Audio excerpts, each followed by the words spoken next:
from our toes. We are starting here, rotating through, and then accelerating the sword. Okay, from here, there's 3 different types of shots that we're throwing. There's a couple more actually later, but they're not involved in any type of centrifugal motion. They're more stabs, and we'll get into that a little bit later too. You have 3 basic shots. Okay, your straight shot. Everybody knows and loves. Straight.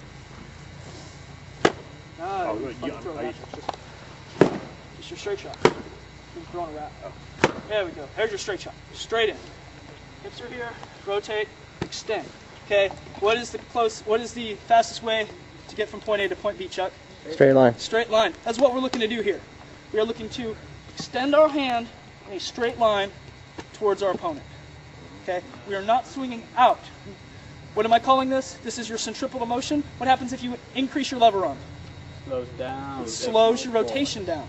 So what we're trying to do is keeping this all tight around our body. So we're rotating around and letting it come out in a straight fashion towards our opponent. This is a straight shot. Don't ever fucking throw this shot. It is not very useful unless they are wide open and doing just madness, okay? It is useful if you're coming straight down on somebody, but that's a different type of shot. We'll cover it in a little bit. It's the same idea though. You're rotating and you're extending straight through. The 2 basic shots that everyone knows, should know, and should get very, very good at are 2 wraps. Okay, we have a flat wrap and a reflexive wrap.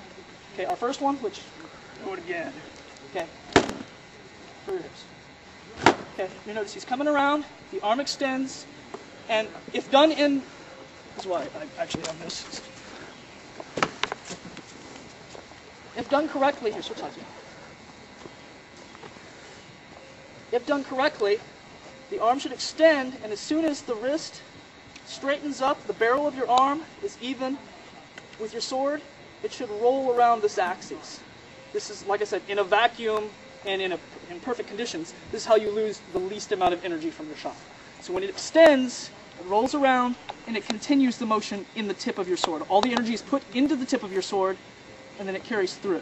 So when you actually hit someone, all the energy is delivered into this person. Okay, that's the first one. Most of the IM people here will use this second one much more, because this first one is a lot more powerful. People will bitch, people will whine, and it's very effective actually. I don't know why people bitch and moan, but the next one is a reflexive. Exact same thing. You're starting with your hips, you're pushing them forward, you're extending your shot. As soon as it reaches this area where everything is straight, it rolls over, but instead of delivering all the energy to your opponent, you're stalling this hand and bringing it back towards yourself. Okay, so that instead of accelerating the tip of the sword by not having this one central axis, but having the second rotation accelerate it, you're pulling it backwards and thereby shortening your lever arm, just speeding the shot up. You're losing the power from the tip of your sword, but you're gaining the acceleration, adding power into your opponent. Okay, is that clear? Yes? No? All right. Good. So we're looking for 2 shots here. Into our opponent and back from our opponent. Okay, we're about to go to trees. Some people don't like destroying trees. Some people don't care. Every park I've been to, like last year they made a little sting. Every park I've been to that has had wild animals say, deers eat bark, bears claw trees. So if you feel real bad, come talk to me and we'll have a little thing to the side and you don't have to kill the tree. Telephone poles around.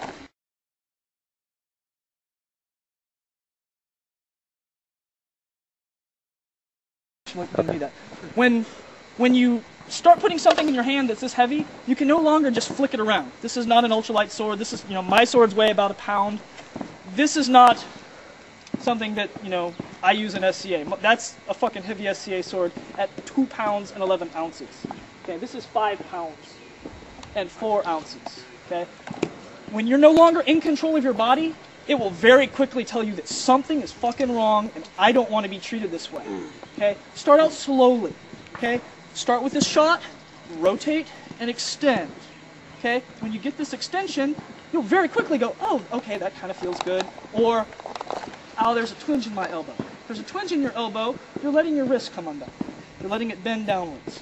Okay, or you're hitting the tree with a bent wrist and still trying to force it after the fact. Okay? If you hit it and just let it go, you let it clip back, you're not going to have any problems. You're going to notice it's not a very solid shot. We'll fix that in a minute. Okay. When we start doing the rotations, we're looking to extend and then rotate around. You will very, very quickly, this one, especially when we start rotating, notice either your wrist, elbow, and shoulder. Are those conveniently the places everyone blows out in am guard first?